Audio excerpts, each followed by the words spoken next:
The tech job market has been brutal with layoffs, hiring freezes, and the threat of AI. And if you're trying to break into tech, basic coding projects are just not gonna cut it anymore. You need a special type of AI project on your resume. That's why today I'm sitting down with Marinella Profi, a global AI lead with nearly a decade's worth of experience in AI and coding. And she's gonna break down the exact 3-level AI coding project you should build step by step. She's gonna take a simple coding project, then add an AI and machine learning component, then advance it further by integrating LLMs, then finally transform it into a production-ready AI system using agents. This is the type of coding project that actually makes recruiters pay attention to your resume. And if you're a computer science student, or you want to become a software engineer, AI engineer, data scientist, or just get hired in tech, this is the video for you. And with that being said, let's get into it. From the beginner's level, if I have no experience whatsoever, how do I get started with AI coding projects? So one of the industries I work for is financial services. And one of the biggest challenges that financial services customers have today is loan approval. We're not talking about car loan requests. So we're talking about more complicated requests like inconsistent income history, inconsistent documentation, or enterprise loan requests that are millions and billions of dollars of loan requested. So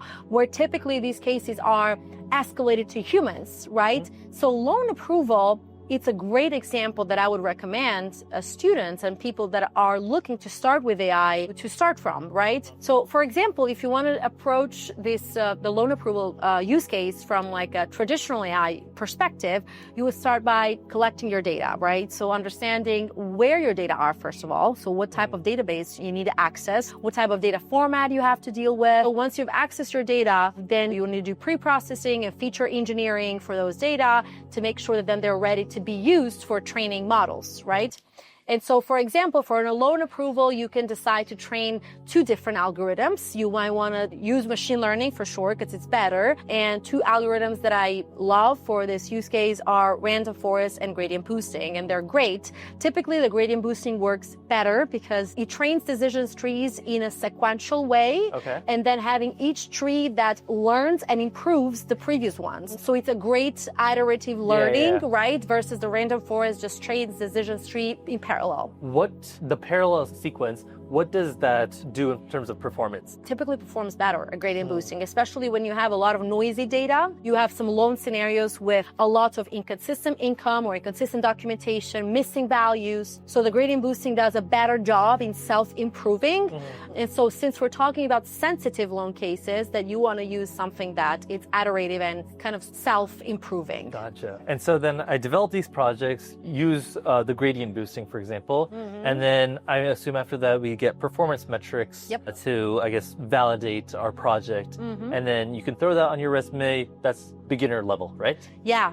One tip there, always make sure that you point out the fact that during the training process, you have split it training validation and, you have done some sort of testing. I mean, 80-20 is typically a good part, but I also sometimes recommend 80-10-10. So where you do a second validation on the first one to really avoid overfitting before you actually then go into production. And also doing some testing in production, it's a great way to showcase, to differentiate yourself in the resume, because a lot of the data science projects today, they are great at an experimentation level, but then when it comes to actually being able to put them into production or deploying them, that's where most of the data science projects fail. And so showing some deployment skills and how, just running one test on one row of your table and just see how that model is scoring into the real world, that is a huge differentiation. And what would we deploy it on? On SaaS Via. Okay, cool. Now let's take it a level above beginner, intermediate. So how can we enhance this project? There are so many ways in which you can complicate or advance the level of complexity of this use case. For example, one way could be that you start to integrate some large language models. Okay, so you start using an LLM, and that, believe me, that adds way more complication than just adding a prompt. For example, a way that you could use an LLM today is in this loan approval use case is by asking the large language model to take the decision that the gradient boosting did, right? Like either approving or denying, and then generating an email to respond to the customer. Yeah, adding a level of automation to it. Right. It could be a pretty, simple use case, but just to add some level of automation to it. Now, in this case, obviously, since you're adding an LLM, you're also adding a probabilistic component to a process that was fully deterministic until that moment. What's the difference? Probabilistic? Yeah, a probabilistic component is an element that it's prone to errors. It can make a mistake. A deterministic model, it cannot make a mistake because you have trained it, you have scored it, you're monitoring the performances. Yeah. And for example, logistic regression, a gradient boosting, like all deterministic models. It's a very concrete, like you know what you're getting out of it. And you can use statistical metrics to evaluate the performance and understand how we got to a decision. You can use interpretability reports to understand why it made a certain decision. With an LLM, we don't know. Yeah, sometimes AI can insult you, right? And say the same yes, things. it can. Yeah, a lot of time, but we're better at it. With an LLM, you don't know how it got to a decision. You can hallucinate, and it always will. Until this point, we have not figured out a way to eliminate hallucinations. We can reduce them, but we cannot eliminate them fully. Yeah. And so by adding an LLM to this process, you are adding the possibility of making mistakes. Like, for example, insulting email, right? The LLM can say, like, a customer that was denied can be like, we deny you, we don't like you, we hate you, you're a terrible customer, something like that. And so at the moment where you complicate a little bit or you add a level of automation to your process, you also need to add a bunch of guardrails, right? So for example, in this case, and here we are even making it more complex, you can introduce an AI agent. So this is the advanced level project now. Yeah, this is the advanced level project because basically what you do is that you introduce an agent that has the ability to detect the bias. Yeah. And any discrimination or of the text of the email. Yeah. And it assesses, it generates like a score, and then if that score is higher or lower than a certain level,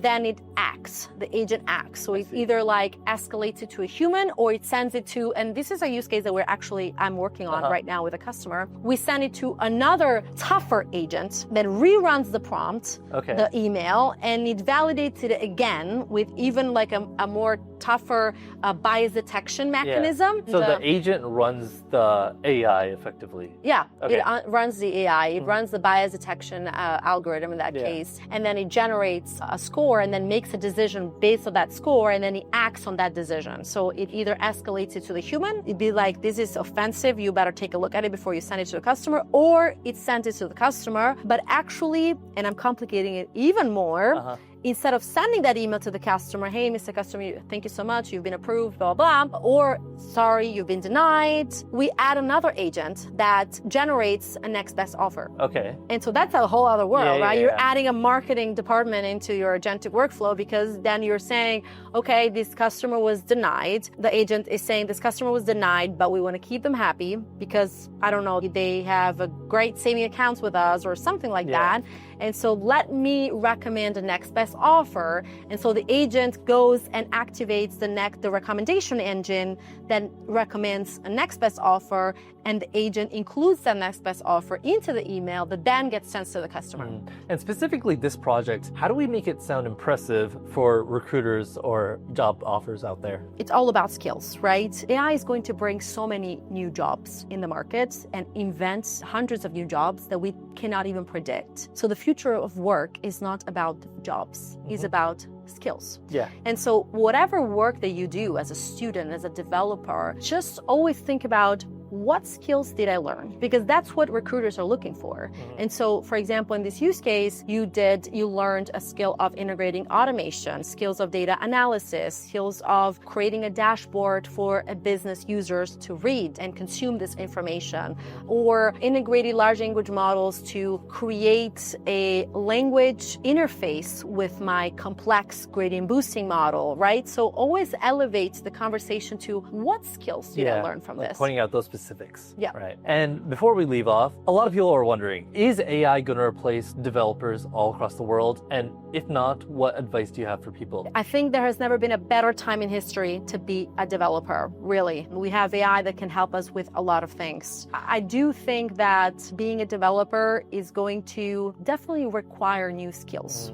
It raised the bar. Yeah, it's gonna raise the bar a lot because a developer just out of college until like 3-4 years ago, before ChatGPT was a thing, you had to start learning coding from scratch, and you had to like be really good at copy and pasting on Stack Overflow. Yeah, and like it was easy. Yeah, like internships were like candy. Right, and you just had to know what to copy and paste. That was, you know, the most critical thinking that you had to do. Yeah. But now with AI that can generate the code for us, analyze the code for us, detect errors for us, developers really need to become great at, again, having that critical thinking and understanding if AI actually corrected it or generated a good code, how to improve the generated code. So what I'm trying to say is that developers will still need to learn and to know how to code, right? Yeah. It's just that the process and the way that they are doing it, it's going to be different from now. For example, I'm on the board of different universities for computer science, and one of the conversations that I've had with professors over the past years has been around their fear to allow students to use ChatGPT or code generator into their classes, right? Cheating.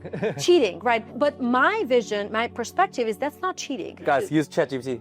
My advice to the professors was you should bring ChatGPT, you should ask, and the homework for your students becomes ask ChatGPT to generate a code that does this and judge it for me. Get in front of the class and judge it. Let's evaluate it together. Show me the ability that you have to judge and evaluate this code, which means that you need, first of all, to know how to code and then be a good judger.